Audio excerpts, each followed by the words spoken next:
حبیب اللہ۔ مجھے قرت کی دستار ملنے والی ہے، اسی وجہ سے مصروفیت زیادہ ہو گئی ہے اور کچھ نہیں۔ اچھا اچھا جی آپ بھی آئیے، عرس میں بھی شرکت ہو جائے گی اور دستار بندی کا خوبصورت منظر بھی دیکھ لیں گے۔ ارے نہیں بیٹا، اس عمر میں اب کہاں کسی چیز کا شوق رہ گیا ہے، بس مجھے یہ بتا دو کہ دستار قرت تو ٹھیک ہے، یہ عرس کس بلا کا نام ہے؟ کیا شیخ صاحب ابھی تک آپ کو عرس کے بارے میں معلوم نہیں؟ جی نہیں۔ اللہ تعالیٰ کے مقرب بندوں کے وصال کے بعد ان کے چاہنے والے اپنے اور بیگانے سب مل کر ان کا ذکر خیر کرتے ہیں، حاجت مندوں کے درمیان خیرات عام کرتے ہیں، تلاوت قرآن کی جاتی ہے، قرآن و حدیث کی باتیں بتائی جاتی ہیں اور حاجت مند ان کے فیضان سے مالا مال ہوتے ہیں۔ اسی کو تو ہم اہل سنت والجماعت کی اصطلاح میں عرس کہا جاتا ہے۔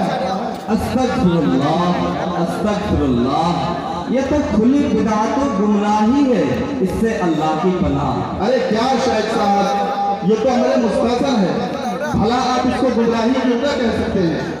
لگتا ہے آپ کو بھی تبلیغی جماعت والوں کی ہوا لگ گئی ہے۔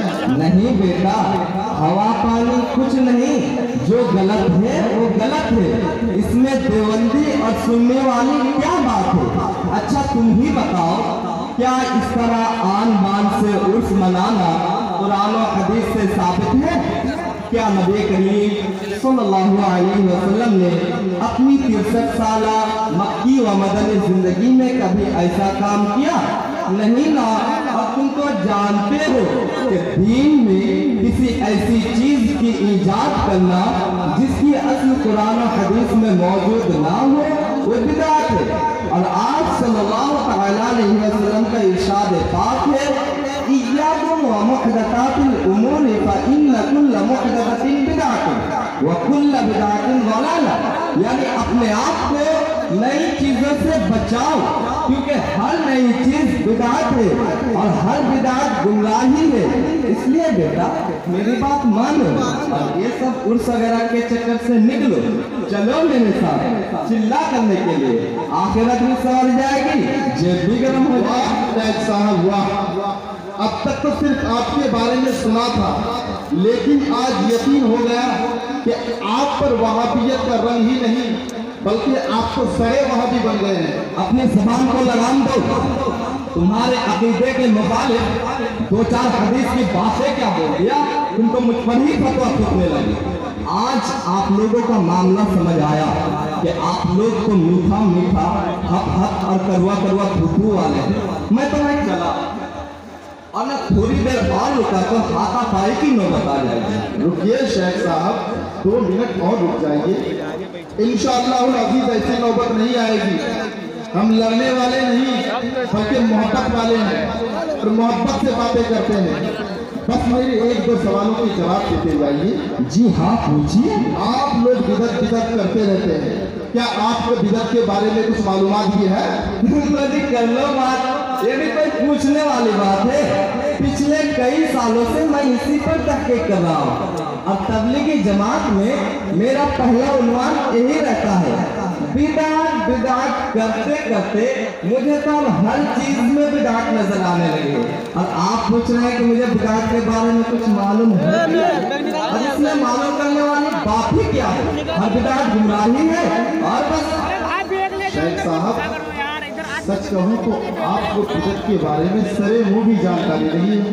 یہ کیا بات ہے؟ تم تو دھیرے دھیرے بدتمیزی کی تمام حدوں کو پار کر میرے علم کو بھی شک کے کھانے میں ڈال۔ شک نہیں شیخ صاحب، یقین کے دائرے میں رکھا ہوں، ابھی سب کو معلوم ہو جائے گا کہ آپ کو کچھ معلوم بھی ہے یا پھر ہوائی فائل کر رہے ہیں۔ سنیے، جس حدیث کو آپ نے پیش کیا ہے نا، اس سے ہر نئی چیز کا بدعت ہونا ثابت ہوتا ہے، چاہے دینی ہو یا دنیا میں۔ ایسی صورت میں دنیا کی تمام انسان گمراہیت کا شکار ہو جائیں گے۔ اچھا آپ بھی بتائیے، پوری دنیا میں کوئی ایسا شخص بھی ہے جو نئی بدعت سے محفوظ ہو؟ ارے صاحب، اس حدیث میں بدعت سے مراد دین میں بدعت ہے، دنیا میں نہیں۔ جیسا کہ بخاری شریف میں حضرت عائشہ صدیقہ رضی اللہ تعالی عنہا سے مروی ہے